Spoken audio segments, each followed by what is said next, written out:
Howdy everyone, and today I'm looking at one of the few camera lenses I've recently bought for myself to keep rather than just review. The new Canon 55-250mm f4 to 5.6 IS STM. Don't mix this up with its predecessor, the non-STM version. This new version has a number of major improvements which we'll be taking a look at. I got it for about £200. This is a telephoto zoom lens designed for use with Canon's APS-C digital SLR cameras. It won't even attach to one of Canon's expensive full-frame cameras unless you try to hack it somehow. As a result, it can be smaller and lighter than Canon's full-frame telephoto lenses. They commonly zoom from 70 to 300mm, but this inexpensive lens starts at 55mm, which gives you a major advantage at the wide-angle end. Here's some footage at 70mm and zooming out to 55mm. As you can see, it's a nice bit of a difference. Here's 55mm again and zooming all the way into 250mm. It's a fantastic zoom range for any camera lens.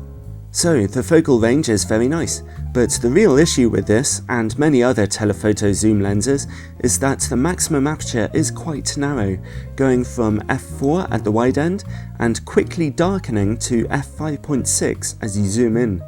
That means the lens isn't letting in much light, which is annoying as you want to get fast shutter speeds for sharper pictures. It also means that the lens is not giving you the super blurry backgrounds that more expensive models can offer. However, you do need to pay a lot more money for a lens with a faster maximum aperture, and they're normally a lot bigger and heavier, and don't have the same impressive zoom range. This darkening maximum aperture can potentially be annoying for video makers as you want your light levels to stay the same as you zoom in. You don't want your footage to get darker. The solution to this problem is to set your aperture to f5.6 or slower when you're doing a shot that zooms in or out. You'll still get very subtle changes in light levels, but it's not very noticeable on this particular lens, especially if you're zooming slowly, which is good news. What can also help you with video making and with your still photography is that this lens has image stabilization. Here's some footage with stabilization turned off, and here it is turned on. There's a massive difference. I'm very impressed with the stabilization on this lens.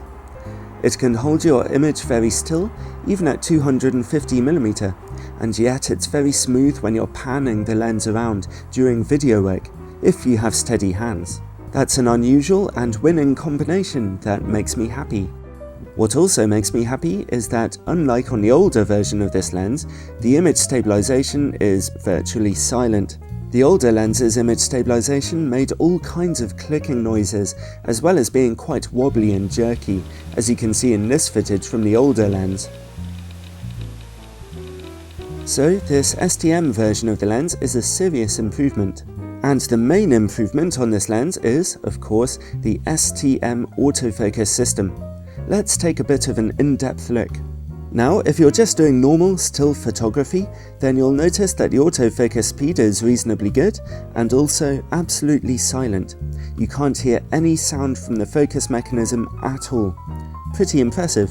The only issue is that the lens tends to focus hunt quite often, which is annoying, but overall the system is very nice. But the STM autofocus really comes into its own when you're shooting video. If you have one of Canon's newer EOS M, 100D, 650D or 700D cameras with their hybrid CMOS sensors, or especially a Canon 70D with its amazing dual pixel autofocus system, then the STM autofocus motor in this lens becomes enormously helpful for video work. It can give you very smooth and quick autofocusing, especially on a Canon 70D. In this footage, I am simply touching the camera screen to pull focus. It's very smooth and very fast. Here's the same video taken with a non-STM lens. As you can see, it works, but it's slower and much jerkier. Even with a USM lens, unfortunately, you'll get a similar performance to this. STM autofocusing really comes into its own when you're working with a telephoto lens. And just for your interest, here's the same footage on my old Canon 60D. Isn't technology coming along nicely? The STM autofocus will also really help your camera to smoothly track your subject while you're shooting video. I just left my 70D running on face recognition on a tripod for this shot. Let's look at the rest of the lens. It's not quite built to the very highest quality, but it handles very well indeed. It's made of decent quality plastics and it's nice and light without being wobbly or flimsy. The zoom ring is very nice and smooth, especially for such an inexpensive lens. It feels slightly heavy and nicely damped to turn. The manual focus ring is attached to the STM motor, so it only operates when your camera is switched on. It feels extremely smooth to use. Another nice improvement the STM version of this lens has over its predecessor is that the front element of the lens doesn't turn or extend as you adjust the focus. It's a professional touch, which is especially helpful if you're using polarizing or graduating filters. The only downside to this lens really is that it has a plastic lens mount, but that's hardly a complete disaster.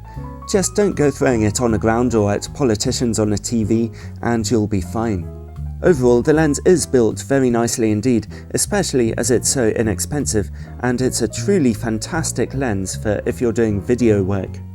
Well, that's enough about build quality. Let's look at the all-important picture quality. The original 55-250mm was sharp at wide angles and averagely sharp when you zoomed in, but it also had quite low contrast.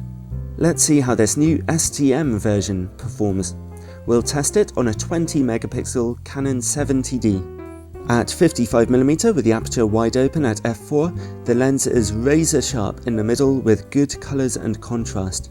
This sharpness continues right into the corners, which is very impressive, although there's just the slightest hint of chromatic aberration on contrasting edges. Here's the same image at f8. You can see that the lens is just as good top to down.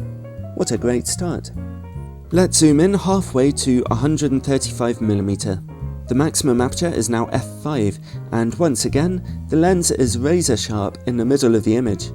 The corners are just a tiny bit softer, but still very impressive indeed, and now there's no chromatic aberration at all. On stopping down to f8, even the corners are now pin sharp. So again, a very impressive performance. Finally, let's zoom all the way into 250mm. The maximum aperture is now f5.6. Once again, the middle of the image is razor sharp.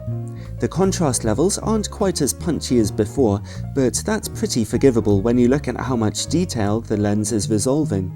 The corners of the image are also very sharp indeed, although unfortunately on contrasting edges we can see some moderate green and purple chromatic aberration. But wait, if you have a Canon 70D, then you can turn on chromatic aberration correction. Now your image is nice and clean. Neat. Stop the lens down to f8 for another tiny boost in sharpness. Overall, I'm really astonished with this lens. Even on a demanding 20MP camera, it's amazingly sharp, especially as it's so inexpensive. The only telephoto lens I've ever tested which was sharper than this was the Canon 70-200mm f4 IS USM-L, which costs around 4 times as much money and doesn't even have as wide a zoom range. For excellent image quality, the 55-250mm STM has got to be the best value telephoto lens around. Let's look at vignetting and distortion. At 55mm and f4, the lens shows a little barrel distortion and slightly dark corners. It's not bad though. To brighten up the corners, you could use peripheral illumination on your camera or stop the lens down to f5.6, where the corners are clearly brighter. When you zoom in to 250mm, our chart shows some mild pincushion distortion and heavy vignetting. Those corners really are very dark. Again, peripheral illumination will help, or simply stop the lens down to f8 for more brightness in the corners. So the lens gives a good performance in terms of distortion, but the vignetting gets pretty strong as you zoom in.